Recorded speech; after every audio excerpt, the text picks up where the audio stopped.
Hay preguntas que preferimos no hacer, preguntas que guardamos en lo más profundo, donde nadie las vea, porque si las dejamos salir, si las ponemos frente a nuestros ojos, todo podría cambiar.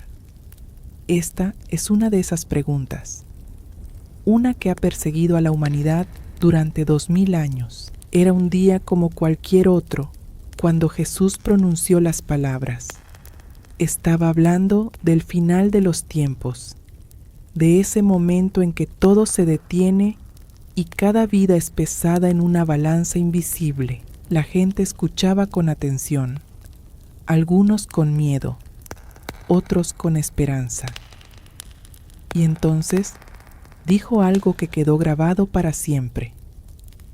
Irán estos al castigo eterno, y los justos a la vida eterna. Castigo eterno, vida eterna. Dos caminos, dos destinos, sin vuelta atrás. Las palabras cayeron como piedras en agua quieta, creando ondas que llegarían hasta nosotros, siglos después, porque la pregunta era inevitable. ¿Qué significa realmente castigo eterno? ¿Existe un lugar donde el sufrimiento nunca termina? ¿O estas palabras significan algo más de lo que parecen?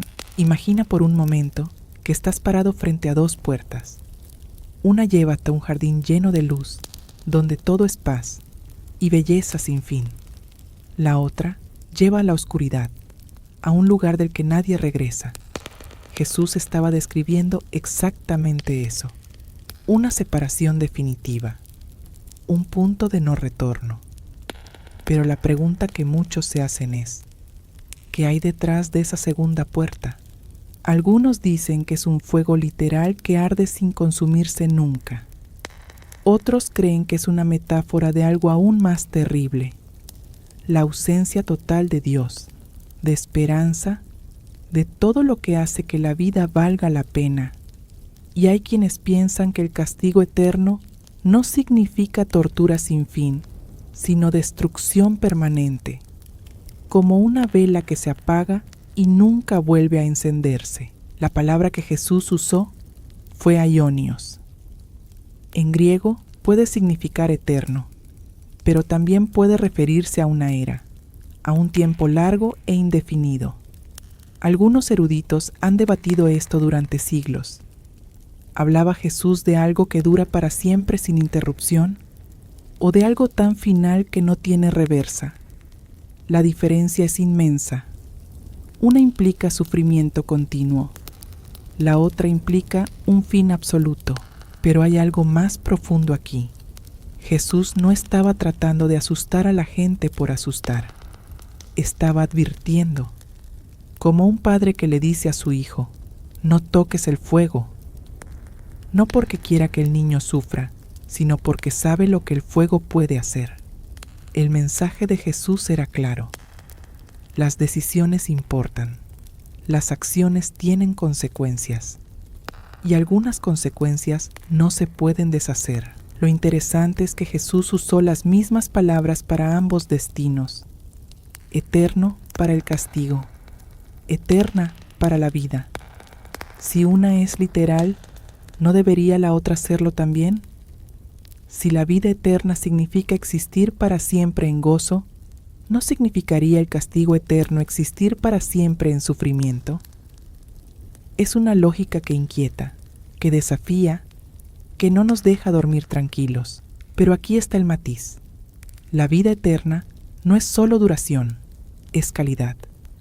Es conocer a Dios, estar en su presencia, experimentar plenitud. Entonces, ¿podría el castigo eterno ser lo opuesto? No solo duración de sufrimiento, sino la ausencia permanente de todo lo bueno. Una separación tan completa que se siente como muerte continua, aunque técnicamente haya existencia. Hay personas que han estado al borde de la muerte y cuentan que vieron oscuridad absoluta, no dolor físico, sino vacío, una soledad tan profunda que no hay palabras para describirla.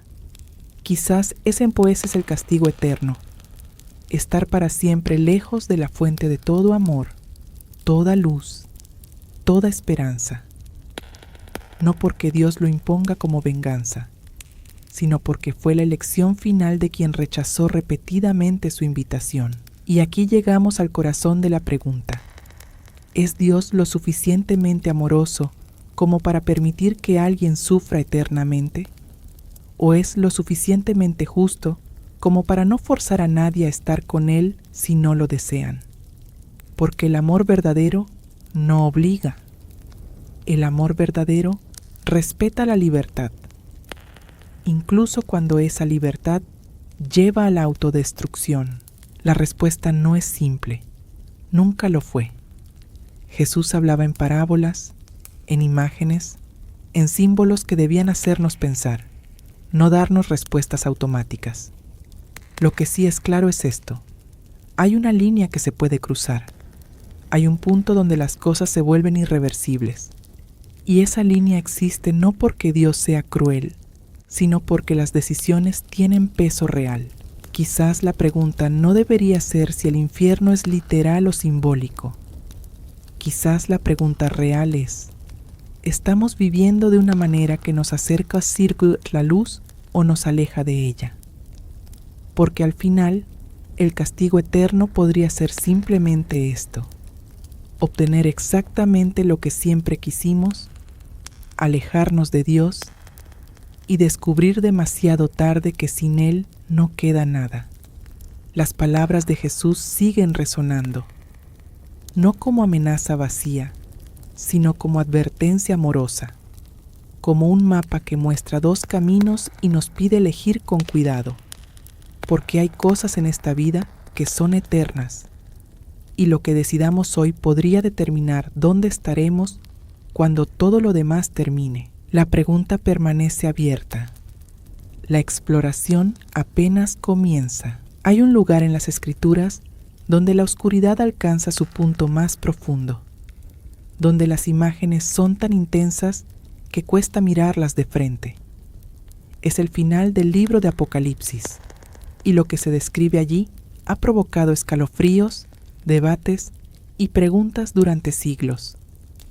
Un lago de fuego y azufre, un tormento que no termina, una sentencia definitiva. Juan, el autor del Apocalipsis, estaba exiliado en una isla llamada Patmos, solo, anciano, alejado de todo lo que amaba. Fue allí donde tuvo una visión que cambiaría la forma en que la humanidad entiende el final de todas las cosas. Vio el cielo abrirse, vio batallas cósmicas, vio el triunfo del bien sobre el mal, y también vio el destino final de quienes se opusieron a Dios hasta el último aliento. Lo que vio no era reconfortante, era aterrador. Primero fue la bestia, ese poder oscuro que había engañado a las naciones, que había hecho guerra contra los santos, que representaba todo lo opuesto al amor de Dios. Juan vio cómo esa bestia era capturada, junto con el falso profeta que la acompañaba. Y entonces sucedió algo definitivo. Fueron arrojados vivos al lago de fuego que arde con azufre. No hubo juicio largo. No hubo segunda oportunidad. Simplemente fueron lanzados allí, y el lago se los tragó. Pero la historia no terminó ahí. Después de 1000 años, según la visión, el diablo mismo fue arrojado al mismo lago donde ya estaban la bestia y el falso profeta. Y aquí vienen las palabras que han inquietado a millones. Serán atormentados día y noche por los siglos de los siglos. Día y noche. Por los siglos de los siglos. Sin pausa. Sin alivio. Sin fin. ¿Cómo entender esto? Es una descripción literal de un lugar físico donde el fuego arde eternamente. ¿O es un lenguaje simbólico que intenta expresar algo tan terrible que no tenemos palabras humanas para describirlo? El Apocalipsis está lleno de símbolos, dragones, bestias con múltiples cabezas, ángeles con trompetas. ¿Por qué este lago sería diferente? Pero también es cierto que los símbolos representan realidades. Y la realidad detrás de este símbolo es escalofriante. El azufre era conocido en el mundo antiguo como un elemento que ardía con un olor nauseabundo y producía un humo tóxico. Las ciudades destruidas por fuego y azufre, como Sodoma y Gomorra, quedaban inhabitables para siempre. Eran recordatorios permanentes de juicio y destrucción. Cuando Juan habla de un lago de fuego y azufre, está usando la imagen más fuerte posible para decir: esto es el fin absoluto. Esto es lo que sucede cuando se rechaza completamente la luz. Pero hay algo más inquietante aún. Después de la bestia, el falso profeta y el diablo, vino el juicio de los muertos. Juan vio a grandes y pequeños de pie ante un trono blanco. Vio libros siendo abiertos. Vio cómo cada persona era juzgada según sus obras. Y entonces dice algo que hace temblar el corazón. El que no se halló inscrito en el libro de la vida fue lanzado al lago de fuego. No solo los poderes malignos terminan allí, también personas, seres humanos con historias, con familias, con sueños que alguna vez tuvieron, personas que rechazaron la oferta de gracia una y otra vez hasta que ya no hubo más tiempo, y su destino final fue el mismo lago donde ardían aquellos que los habían engañado. Es una imagen de justicia absoluta, pero también de tragedia infinita. Aquí está la tensión.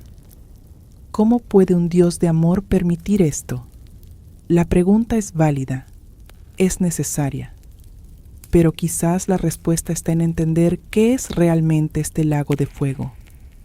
Algunos teólogos creen que representa la aniquilación total, la destrucción completa del alma, como si el fuego consumiera todo hasta que no queda nada. En ese caso, el tormento no sería eterno en duración, sino en sus efectos.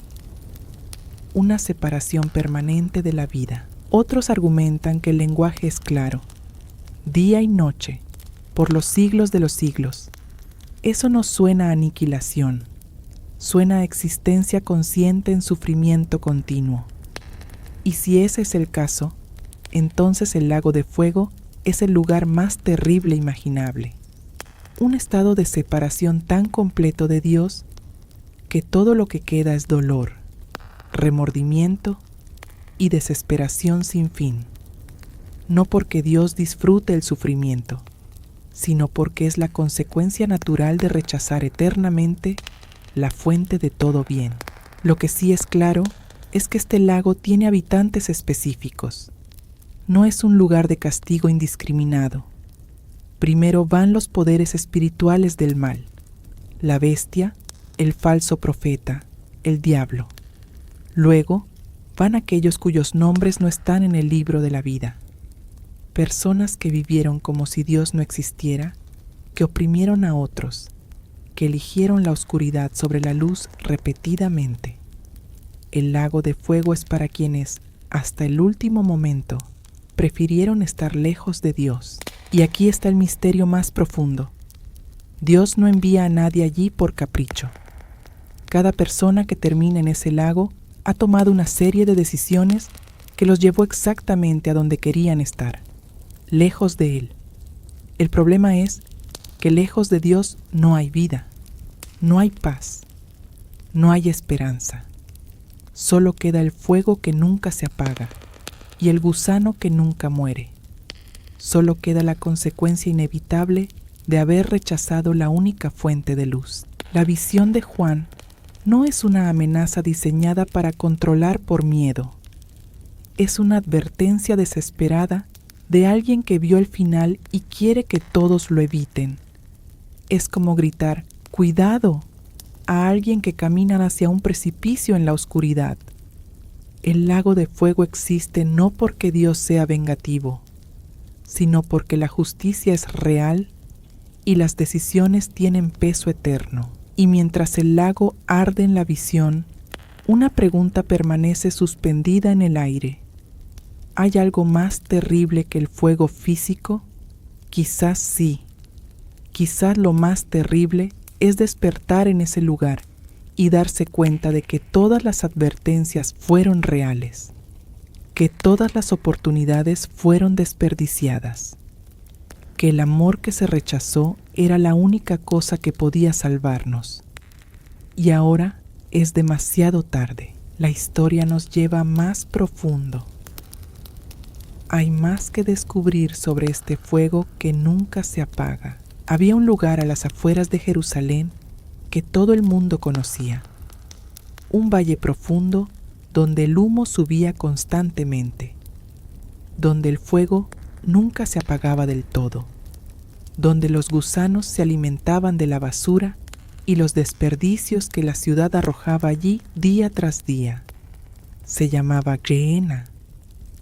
Y cuando Jesús quería hablar del infierno, usaba ese nombre, porque todos sabían exactamente qué significaba. Estaba enseñando un día sobre las cosas que nos alejan de Dios. Hablaba con urgencia, con pasión, como alguien que ve el peligro y no puede quedarse callado. Y entonces dijo algo que nadie esperaba. Si tu mano te hace pecar, córtatela. Es mejor entrar a la vida manco que tener 2 manos e ir al infierno, al fuego que nunca se apaga.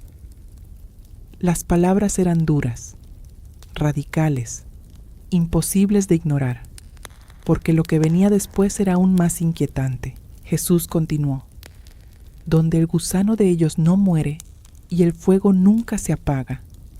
Repitió la frase 3 veces en ese pasaje, como si quisiera asegurarse de que nadie la olvidara. Donde el gusano no muere, donde el fuego no se apaga. Una imagen de descomposición continua, de destrucción que no termina, de algo tan terrible que es mejor perder una parte del cuerpo que terminar allí completo.